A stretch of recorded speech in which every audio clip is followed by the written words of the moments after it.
நான் எத்தனை உலகங்களை நிறைக்கும் மர்மம். பாகம் 1. மர்மமான தமிழ் மர்மம் மற்றும் த்ரில்லர். ஆரம்பம். அரசு ஆராய்ச்சி நிறுவனம், கோடைக்கால அறிவியல் மையம் பல்லாயிரம் ஆண்டுகளுக்கு முன்னரான மர்மமான சாதனங்களை ஆராய்ந்து கொண்டிருக்கிறது. அருண், இளங்கலை விஞ்ஞானி, ஒரு பழமை வாய்ந்த சாளரத்தை கண்டுபிடிக்கிறார். அது ஒரு சாதாரண கதவாக தோன்றியது. ஆனால் அது கதவல்ல, அது ஏதோ ஒரு உலகத்திற்கான வழி. அந்த கதவின் பின்புலத்தில் மர்மமான குறியீடுகள் எழுதப்பட்டிருந்தன.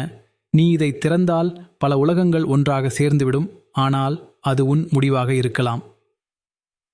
அருண் இந்த வார்த்தைகளை பார்த்ததும் குழம்பிவிட்டான்.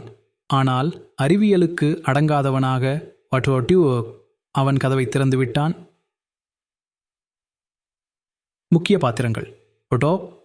அருண், அறிவியல் ஆராய்ச்சியாளர், இந்த கதையின் மையம். மாயா, பழமையான கல்வெட்டுகளை ஆராயும் மொழிபெயர்ப்பாளர், அருணின் நெருங்கிய தோழி. துர்கேஷ் சையா, கோடைக்கால அறிஞர், இது ஒரு ஆபத்து என எச்சரிக்கும். மறைந்து போன இருண்ட மனிதன், கதவை திறந்ததும் வந்த ஒரு நிழல் உருவம். கதை மேம்பாடு. அருண் கதவை திறந்தவுடன் ஒரு கணம் ஸ்டிகேட் மட்டுமே. அவன் உணர்வில் வந்தபோது அவன் இருக்கும் உலகம் சற்றும் வேறுபட்டது.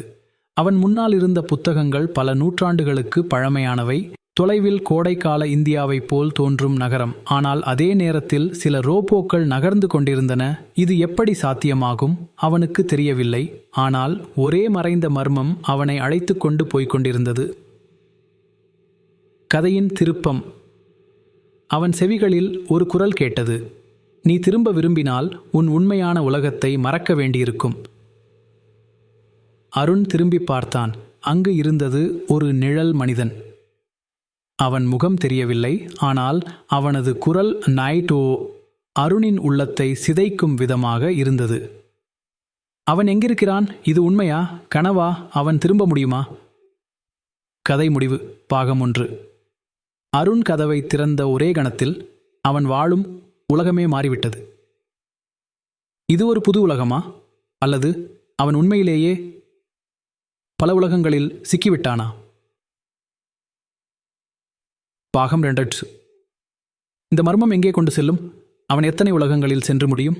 இது ஒரு அனுபவமா, அதிர்ச்சி தரும் விளைவா? அவன் சந்திக்கப் போகும் நிஜம் என்ன? கண்மூடித்தனமான அறிவியல் மர்மம், அதிசய திருப்பங்கள். பாகம் 2 விரைவில்